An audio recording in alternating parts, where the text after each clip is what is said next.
For decades, there was a promised land in the Northern Hemisphere. It marketed itself as the ultimate multicultural utopia, a place where the doors were always open, the society was polite, and the Canadian dream was available to anyone willing to brave the cold.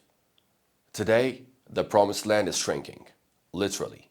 For the first time since the country's confederation in 1867, Canadians' population has recorded a net annual decline. Hundreds of thousands of people are leaving, and they're not leaving by choice. They are being shown the door. Following a massive, unprecedented crackdown on international students, temporary foreign workers, and permanent residency targets, the Canadian population has fallen by 0.2%. The nation that built its entire modern identity on immigration is now executing the largest demographic purge in modern history. Let's look at the numbers, because the numbers tell the story of a system that lost control of itself. In 2023, Canada added over 1.2 million people to its population. It was one of the fastest growth rates on the planet, rivaling nations in sub-Saharan Africa. The government was handing out study permits or work visas like candy. Fast forward to today. Statistics Canada reports that the population has dropped by over 100,000 people in a single quarter. Where did they go? They were the non-permanent residents, the students, the gig workers, the agricultural hands.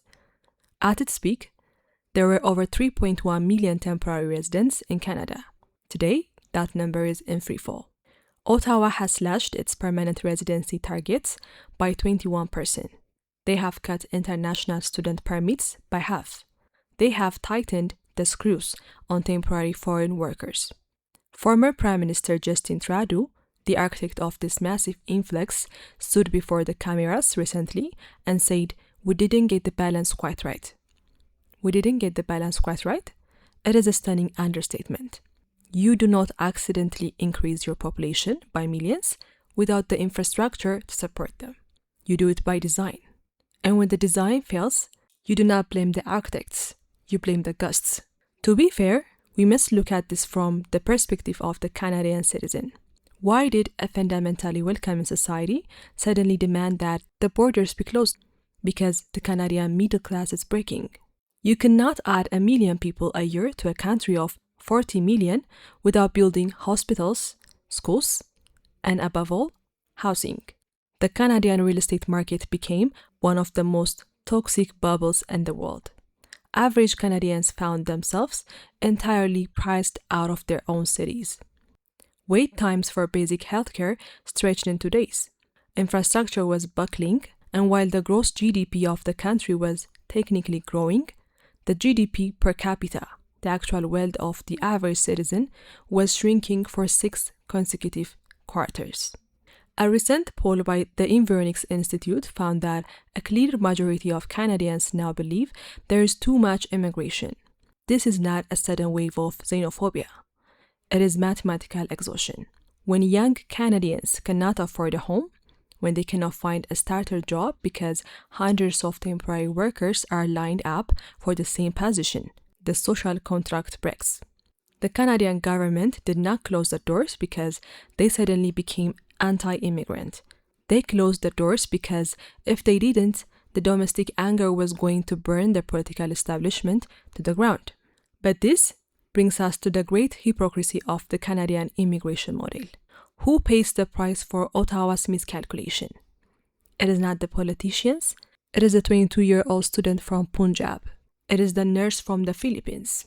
For years, the Canadian government and its universities treated international students as a subsidized cash cow.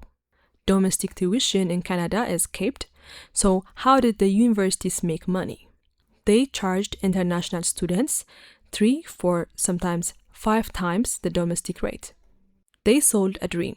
Come to Canada, pay exorbitant fees to study at a strip mall college, work at a fast food chain to keep our service economy running, and in exchange, we will give you a pathway to permanent residency.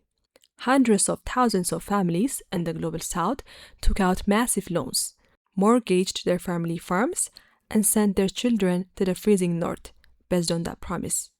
And what happened? The moment the Canadian housing market collapsed and the politicians needed a scapegoat, the rules were changed overnight. The pathways to permanent residency were abruptly severed. The work permits were not renewed. This is the modern version of indentured servitude. The West wants the labor. They want the tuition money. They want the taxes. But the moment the economy cools, they do not want the tenant. You are invited to build the country, but you are deported when it's time to live in it. So what happens to Canada now? They have successfully stopped the population growth. They have appeased the domestic voter. Is this the crisis solved? Far from it. Economists at the Bank of Montreal and Desjardins are calling this a historic demographic reset, and it comes with a massive hangover. Canada has an aging population. The birth rate is plummeting. Without the influx of young, tax-paying immigrants, who is going to fund the pension system in 2035? Who is going to build the 670,000 homes that the government claims they still need? And who's going to staff the emergency rooms? The irony is staggering. Canada blamed immigrants for the housing crisis, but by deporting the immigrant workforce, they have removed the very people who physically build the houses. Ottawa has traded a short-term political crisis for a long-term economic one. They have damaged their global reputation as a safe, reliable destination for international talent. The brightest minds in tech, healthcare, and engineering are watching this bait and switch. They are rooting their futures elsewhere. A country is not a hotel. You cannot simply flip a vacancy sign on and off when it suits your balance sheet. The Canadian population drop of 2026 is a tragedy of failed governance.